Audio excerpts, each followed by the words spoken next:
오늘 이사야서 25장 1절로부터 5절 말씀입니다. 이사야서 25장 1절로부터 5절 말씀 우리 한 목소리로 함께 읽도록 하겠습니다. 여호와여, 주는 나의 하나님이시라. 내가 주를 높이고 주의 이름을 찬송하오리니 주는 기사를 옛적에 정하신 뜻대로 성실함과 진실함으로 행하셨음이라. 주께서 성읍을 돌무더기로 만드시며 견고한 성읍을 황폐하게 하시며 외인의 궁성을 성읍이 되지 못하게 하사 영원히 건설되지 못하게 하셨으므로 강한 민족이 주를 영화롭게 하며 포악한 나라들의 성읍이 주를 경외하리이다.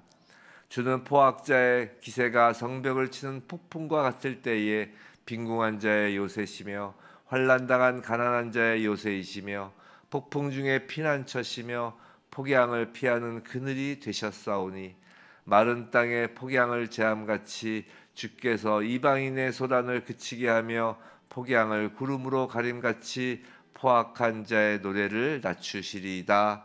아멘. 오늘 나의 하나님을 찬양합니다 라는 제목으로 오늘 이사야서 25장 1절부터 5절 말씀을 우리가 받을 때 정말 오늘 우리 하루 종일 또 우리의 남은 날 동안 저의 입술로, 저의 몸으로, 저의 삶으로 나의 하나님을 찬양하는 그래요 우리 모두의 삶이 되길 주님의 이름으로 축원합니다. 어제 본 이제 24장에선 말세의 대환란과 심판으로 이제 하나님의 영광이 실현될 것을 예언하였습니다. 그래서 여기서 이제 남은 자 구원받은 무리들이 찬양하는 모습을 이사야가 이제 표현한 것을 우리가 어저께 보았죠. 그리고 계속해서 오늘 본문에서는 이제 여호와를 향한 이사야 선지자 개인의 찬양이 이어지는 것이에요. 개인의 찬양이 1절에서 이사야는 여호와여, 주는 나의 하나님이시라 라고 고백하며 찬양을 시작합니다. 여기서 우리는 이사야가 하나님을 우리 하나님이라고 고백하지 않고 나의 하나님이라고 고백하고 있음에 이제 주목하는 것이죠. 분명히 여호와 하나님은 단지 이사야 개인의 하나님이 아니라 그뿐만이 아니라 이스라엘 민족 전체의 하나님이세요. 또 구원받은 모든 성도의 하나님이십니다. 특히 이사야는 이스라엘 민족과 구원받을 하나님 백성들에게 하나님의 메시지를 선포하는 선지자예요. 그러므로 이사야는 나의 하나님보다는 우리 하나님이라고 고백해야 오히려 더 어울릴 것 같다는 생각이 좀 들죠. 그런데도 이사야는 나의 하나님이라고 고백하고 있습니다. 이렇게 강제상에서 이제 설교를 하고 말씀을 전하는 저도 나의 하나님이라고 하나님을 찬양하는 저이기를 원합니다. 나의 하나님. 사랑하는 성도 여러분, 성도들에게 하나님께서는 우리 하나님이 되신다는 사실도 무척 중요해요. 물론 중요합니다. 이것이 중요하지 않다는 것이 아니에요. 주기도문을 보아도 알 수 있잖아요.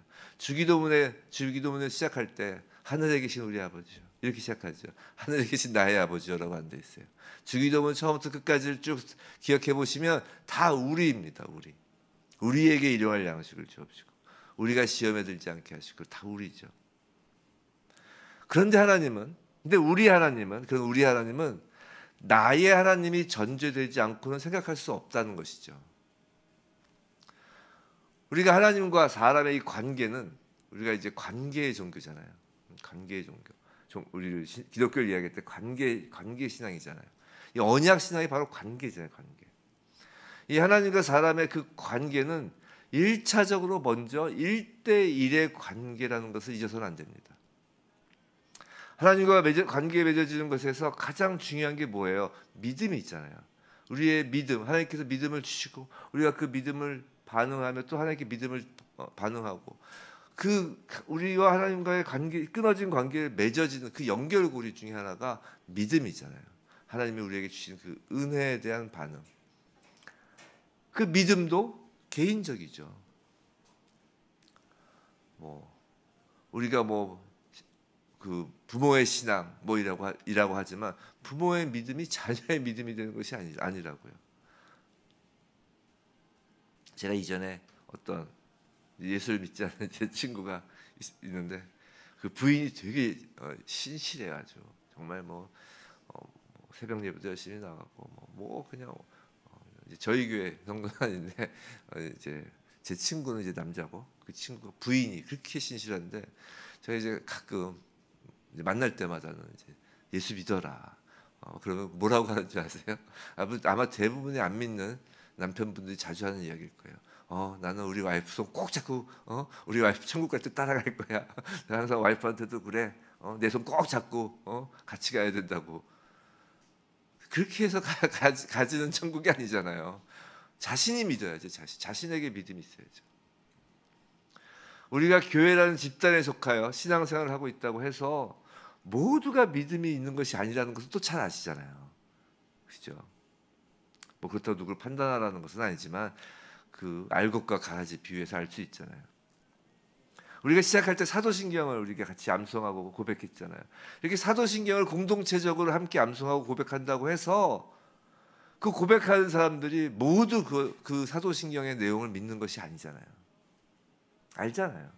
믿음 없이도 그냥 형식적으로 같이 남들 다 하니까 예배의 시작이고 남들 다 하니까 그냥 형식적으로 같이 입술로 할 수 있잖아요. 성도 여러분, 하나님과의 관계 맺음은 기본적으로 1대1이라고요.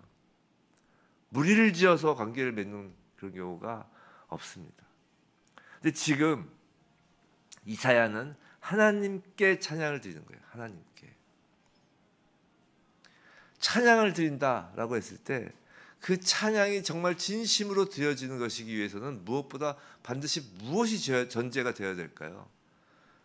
그건 찬양이 이유가 있어야 한다는 것이에요. 찬양이 아무런 이유 없이 그저 감정에 막 휩싸여서 부르는 것이 아니라고요. 왜 하나님을 찬양하는지 그 찬양의 이유가 있어야 돼요. 만일 그렇지 않고 그저 내 감정에 빠져서 분위기에 취해서 찬양을 한다면 그건 마치 하나님과 관계가 없이 하나님을 믿지 않으면서 사도신경을 입으로 말하는 것과 다를 바가 없다고요. 성도 여러분, 우리가 하나님을 찬양한다라는 것은 하나님을 찬양할 이유가 분명하다는 것이에요.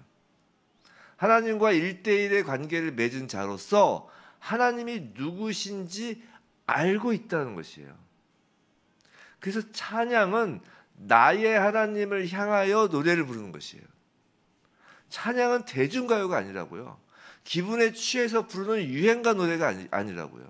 하나님을 아는 내가 그 아는 만큼의 하나님을 찬양할 수밖에 없어서 부르는 믿음의 반응 표현이라고요. 오늘 25장 1절에서 이사야가 그러죠. 여호와여, 주는 나의 하나님이시라. 그리고 내가 주를 높이고 주의 이름을 찬송하오리니라고 한다고요. 이름을.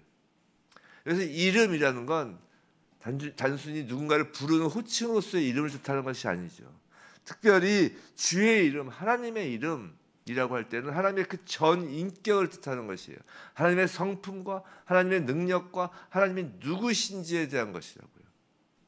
성도 여러분, 우리가 찬양을 드린다는 것은 하나님이 누구신가, 나의 하나님은 누구신가를 노래로 부르는 것입니다. 그 누구신가를 드러내지 않을 수가 없어서 큰 소리로 외치는 것이죠. 1대1의 그 인격적인 관계에서 찬양이 나오는 것이에요. 그럼 이사야의 나의 하나님은 어떤 분이실까요? 이사야의 그 나의 하나님, 이사야가 1대1로 관계 맺은 그 하나님은 어떤 하나님이실까요? 이사야가 하나님을 찬양하는 이유가 무엇일까라는 말이죠. 이제 히브리어 원어 성경에는 이름을 찬송하오리니 하고 1절 보시면 주는 기사를 이렇게 나오는데, 이제 우리나라 번역 성경에는 이게 나타나지 않지만 그 찬송하오리니 하고 그 다음에 키하고 히브리어가 있어요. 키하고, 이 키는 왜냐하면에 해당하는 접속사입니다. 왜냐하면, 그래서 내가 이제 주의 이사야가 개인적으로 자기가 이제 나의 하나님을 찬양하는데 왜 찬양하냐면이라고 하면서 이제 주의 기사를 옛적에 정하신 뜻대로 이렇게 나오는 것이에요. 이 키라는 이 왜냐하면이라는 접속사를 통해서 이제 이사야의 하나님, 나의 하나님을 찬양하는 이유를 지금 알려주고 있는 것이죠. 하나님과 1대1의 관계, 친밀한 관계로서 경험하고 알게 된 하나님의 이름, 하나님이 누구신지를 찬양하는 그 이유는 세 가지입니다. 하나님의 이름, 하나님의 이름에 담긴 그 하나님을 찬양하는 이유 세 가지. 첫 번째 1절 후단부예요. 1절 후단부. 첫 번째로 나의 하나님은 신실하십니다. 주는 기사를 옛적에 정하신 대로 성실함과 진실함으로 행하셨습니다. 나의 하나님은 신실하세요.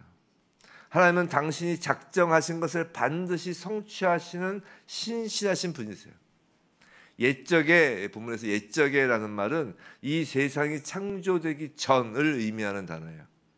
즉 여호와께서는 창세 전부터 구원과 심판에 관한 모든 계획을 수립해 놓으시고 그것을 행하셨다는 것이에요.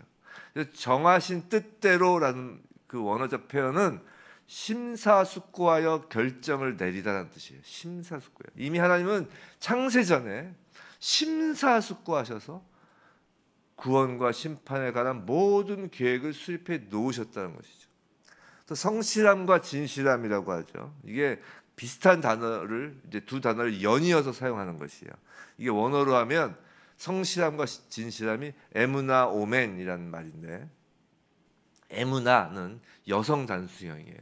오멘은 남성 단수형이에요. 뭐 같은 뜻이에요. 성실함이나 진실함, 그러니까 같은 단어인데 에무나 오멘 해가지고 중간에 접속사 없이 그냥 두 단어를 나열해서 쓰고 있어요. 원어에서. 이사야가 성실함, 진실함 이렇게 쑥 쓰는 건데 하나는 여성형 단수 단어, 남성형 단수 단어를 써서 이 완전함을 보여주는 거예요. 단어 안에서. 재밌죠? 하나님의 신실하심이 완전함을 그렇게 보여주고 있는 거예요. 단어 안에서. 사랑하는 성도 여러분, 우리가 하나님을 찬양하는 이유는, 나의 하나님을 찬양하는 이유는 하나님께서 여러분 각자에게, 나에게 신실하신 분이시기 때문에 찬양하는 거예요. 과연 여러분은 여러분의 하나님이 신실하십니까? 그게 아멘이 되어야 하나님을 찬양하는 것입니다. 하나님께서 창세전에 정하신 계획을 십자가에서 완성하셨기 때문에 우리가 구원을 받았잖아요. 만일 하나님의 그 신실하심에 대한, 그 십자가 신실하심에 대한 믿음과 신뢰가 없이 찬양한다면 그 찬양하는 시간은 매우 괴로울 것이에요. 그냥 목만 아픈 것이에요. 내 기분에 취하는 것이에요. 그냥. 하나님의 신실하심이 찬양의 이유일 때 비로소 하나님을 나의 하나님이라며 소리 높여 찬양할 수 있는 것이에요. 예수께서 그러시잖아요. 자기 십자가를 지라고. 이게 뭐예요? 자기 십자가를 지라는 말이 뭐 여러 의미를 담고 있지만 그 중에 자기 십자가, 나의 주님인 거예요. 나의 주님. 내 십자가 따로 있고 예수님 십자가가 따로 있는 것이 아니라 그 예수의 그 십자가, 그 하나님의 그 창세전의 그 구원과 심판의 그 계획의 그 신실하시고 성실하심의 그 일하심의 그 완성인 그 십자가가 나의 십자가인 거예요. 나의 십자가. 그것을 우리가 찬양할 수 있으려면 하나님의 신실하심이 나의 경험이 되어야 돼요. 자, 둘째 2절 3절 나의 하나님은 이제 두 번째로 능력의 하나님이십니다. 2절에서는 이제 인간의 교만을 상징하는 이제 성읍, 이 성읍들이 막 무너지고 파멸되는 것을 이제 보여주고 있죠. 인간의 교만을 상징하는 성읍입니다. 여기서 성읍은 단순히 그냥 인간들이 모여 사는 그런 동네 그런 것이 아니라 가인이 하나님의 얼굴을 피하여 떠나 자신만의 성을 건설한 이래로 가인이 하나님을 떠나서 동쪽으로 가서 뭘 해요? 성을 쌓잖아요. 에녹성을 쌓잖아요. 그 성을 건설한 이래로 하나님으로부터 독립을 시도하는 모든 인간의 나라를 상징하는 것이 성읍이라고요. 제가 요새 가스펠 성경 공부하면서 화요일반도 그렇고 목요일반도 최근에 계속 강조하는 게 그렇잖아요. 바벨의 성읍에 속한 자와 예루살렘의 성읍에 속한 자, 이 두 성읍에 속한 자로 나뉘는 거라고. 바벨 사건을 통해서 하나님은 바벨의 성읍에 속한 자와 우상 숭배하는 자와 하나님에 속한 자, 이스라엘에 속한 자, 예루살렘에 속한 자. 그래서 맨 마지막 요한계시록에서 새 예루살렘에 내려올 때 그 지상에서의 그 예루살렘에 속한 자는, 성읍에 속한 자는 다 그 새 예루살렘에 들어가는 거라고 말씀을 드렸죠. 근데 그 새 예루살렘 성이 아니라 바벨의 성읍이 뭐예요? 바로 가인부터 시작했던 그 성읍이 이제 바벨의 성읍까지 이어지는 것이죠. 즉 대표적으로 바벨의 성읍인 거예요. 그 모든 인간의 나라, 그 인간의 나라를 대안적으로 이제 하나님의 나라로 이제 아브라함으로부터 또 시작을 하시죠. 여하튼 그 성읍들을 모두 파멸하십니다. 그래서 3절 강한 민족이 주를 영화롭게 하며 포악한 나라들의 성읍이 주를 경외하리이다. 무슨 말이에요? 그 성읍들을 모두 파멸하심으로 심판을 받기 전까지 그렇게 기세등등했던 그 강한 민족들이 여호와의 권능을 깨닫는 것이에요. 그의 하나님 되심을 인정하여 하나님을 경배하는 것입니다. 그 능력의 하나님이 나의 하나님이기 때문에 하나님을 찬양한다는 것이. 사랑하는 성도 여러분, 그렇다면 포악하고 교만한 사람이 누군가요? 우리 항상 이런 이야기, 이런 제목이 나오면 항상 너무를 찾아봐야죠. 주변 사람, 안 믿는 사람들 막 이제 돌아보죠. 그게 아니라 포악하고 교만한 사람, 하나님께서 그 강한 손으로 파괴하시는 그 성읍이 누구의 성읍이냐는 말이에요. 바로 우리 자신이라는 것이에요. 우리는 예외 없이 하나님의 낯을 피해 동쪽으로 떠났던 진노의 자녀였다고요. 마치 자기는 아닌 것처럼 하지만 다 그 진노의 자녀였어요. 하나님과 1대1의 관계를 맺고 있는 자는 그래서 날마다 내 안에 성읍을 무너뜨리시는 하나님의 능력을 경험하고 그 능력을 찬양하는 거라고요. 오라 나는 공고한 사람이로다. 이 사망의 몸에서 누가 나를 건져내랴. 이게 누구의 고백이에요? 사도 바울의 고백이잖아요. 사도 바울조차 날마다 이 사망의 몸에서 누가 나를 건져내랴, 누가 내가 이 안에서 쌓고 있는 나의 성읍을 누가 무너뜨려 주랴 하면서 고백했잖아요. 날마다 사망의 몸에서 건져내시는 그 능력의 하나님을 우린 경험하며 우린 찬양할 수밖에 없는 것입니다. 그 능력의 하나님이 나의 하나님으로 경험되는 자가 찬양하는 것이에요. 셋째, 이제 4절 5절. 첫째, 신실하신 하나님. 둘째, 능력의 하나님. 이제 세 번째, 4절 5절. 나의 하나님은 긍휼의 하나님이십니다. 4절 보시면 이제 하나님은 빈궁한 자의 요새이시고 가난한 자의 요새이시고 폭풍 중에 피난처이시며 그래서 폭양이란 말이 뭔가 하실 텐데 이건 이제 뜨거운 태양빛, 이글이글 타는 태양빛을 이야기하는 거예요. 그 폭양을 피하는 그늘이 되셔요. 5절에서 보면 이 장렬하는 그 태양, 그 폭양을 이제 폭양은 이제 이방인의 소란으로 이제 비유하죠. 이방인의 소란을 그 장렬하는 태양으로 비유해요.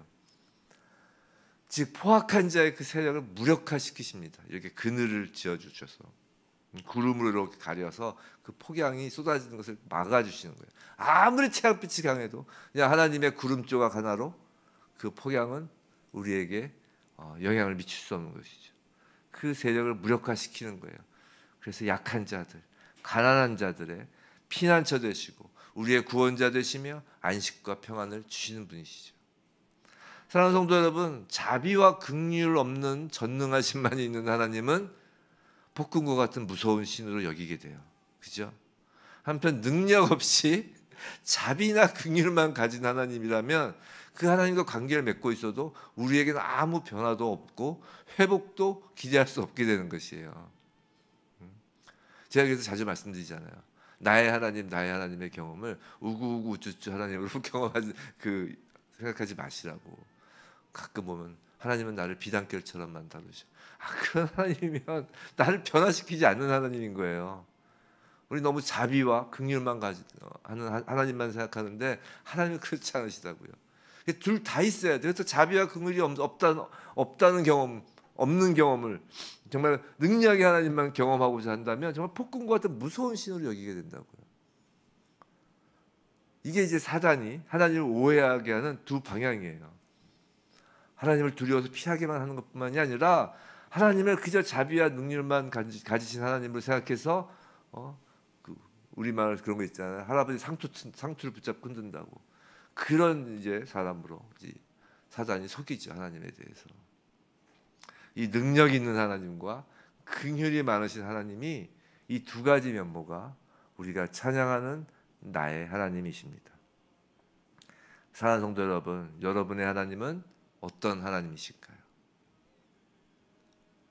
여러분은 왜 하나님을 찬양하시는지 한번 생각해 보시기 바랍니다.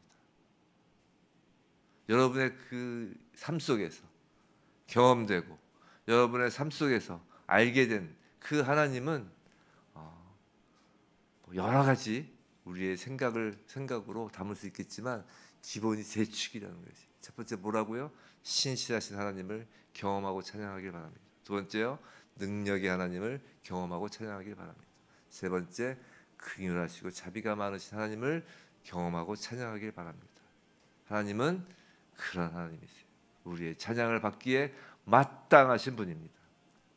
부디 신실하신 하나님, 능력이신 하나님, 긍휼의 하나님을 1대1로 경험하며 남이 경험하는 걸 보고 너무 남의 간증 너무 좋아하지 마세요. 너무 남의 간증만 계속 들으면 막 부럽고 오히려 왜 하나님은 나에게 저렇게 안 나타나실까? 그러면서 막 오히려 낙심하고 그럴 수 있는데 그러니까 물론 그 교훈은 되죠. 교훈은 간증은 기본적으로 교훈을 주기 위한 것이에요. 교훈을 삶 속에서 낙심한 자에게 다시 일어날 용기도 주고 교만한 자를 낮추는 어떤 교훈이 되는데 너무 남의 간증에 집중하지 마시고 내가 하나님과 1대1로 그 신실과 능력과 긍휼의 하나님을 경험하며 그 날마다 정말 내 기분에 취해서가 아니라 내가 부르고 싶을 때가 아니라 정말 진심으로 나의 하나님을 큰 소리로 외치며 찬양하는 저와 여러분, 우리의 삶으로 찬양하는 저와 여러분이길 주님의 이름으로 축원합니다.